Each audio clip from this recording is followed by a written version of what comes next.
Assalamualaikum warahmatullahi wabarakatuh. Kembali lagi dengan saya Bu Dewi, guru bahasa Indonesia. Baik, sudah siap kan untuk belajar secara online hari ini? Semangat selalu ya anak-anak. Oke, pembelajaran hari ini adalah memahami teks prosedur untuk kelas 11. Apa sih sebetulnya teks prosedur itu? Yuk kita lihat dulu ya. Ciri dari teks prosedur. 1. Teks prosedur harus memiliki judul yang ditulis secara jelas. Judul harus ditulis dengan jelas karena dia tidak boleh ambigu atau bermakna ganda. Dan judul harus mencerminkan dari isi teks secara keseluruhan.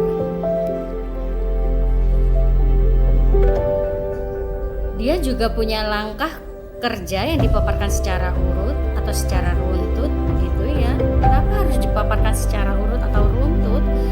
Karena kalau teks prosedur dipaparkan tidak secara urut, maka nanti akan lompat. Jadi dia harus dipaparkan secara urut dari awal sampai dengan akhir dan tidak boleh lompat. Langkah satu dengan langkah yang lain harus koheren atau nyambung secara keseluruhan.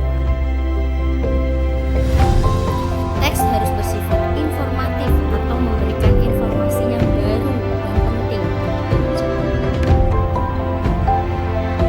Teks dipaparkan secara terperinci atau rinci, tidak setengah-setengah. Isi dari teks prosedur juga harus bersifat objektif, sesuai dengan fakta yang ada. Informasi yang disampaikan secara bersifat universal atau keseluruhan, tidak terputus-putus. Teks bersifat aktual, akurat, logis. Aktual artinya terbaru, akurat juga artinya adalah apa adanya, logis artinya adalah masuk akal. Jadi semuanya harus punya ciri-ciri tersebut. Itu syarat dari teks prosedur.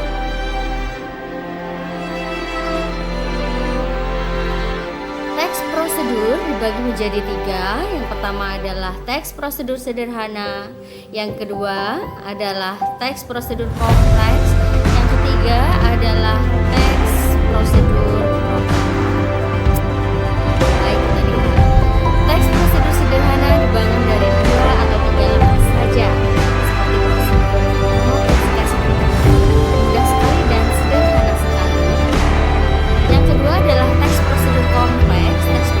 Teks prosedur kompleks adalah teks yang digunakan sebagai petunjuk atau pedoman kerja dan suatu kegiatan seperti prosedur tentang kasus tilang. Yang ketiga adalah teks protokol, yaitu merupakan prosedur yang langkah-langkahnya tidak terlalu ketat dan mudah dipahami. Contohnya prosedur mencuci jersey sepak bola orisinal.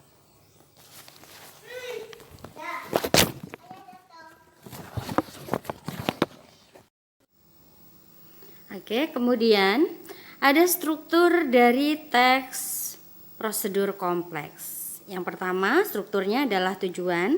Di dalam tujuan, sebuah prosedur diawali oleh pendahuluan dengan memaparkan tujuan atau sedikit menambahkan pengantar yang menuju langkah-langkah.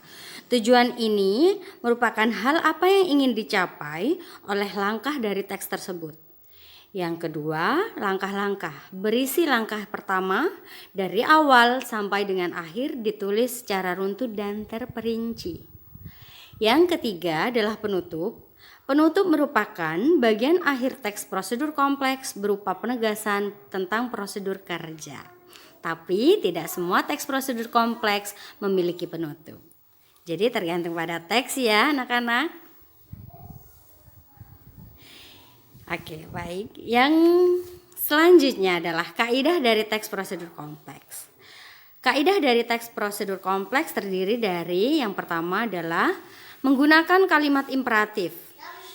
Kalimat imperatif adalah kalimat perintah yang biasanya ditandai oleh tanda seru. Kemudian ada deklaratif. Deklaratif merupakan kalimat informasi ditandai oleh tanda titik.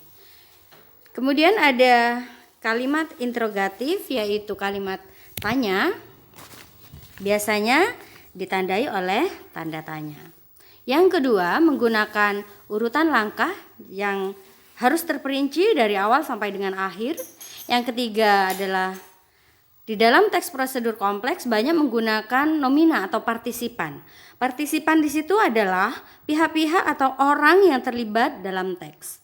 Yang keempat, menggunakan verba atau kata kerja. Contohnya, mencangkul itu adalah kata kerja, memakan, dan lain sebagainya.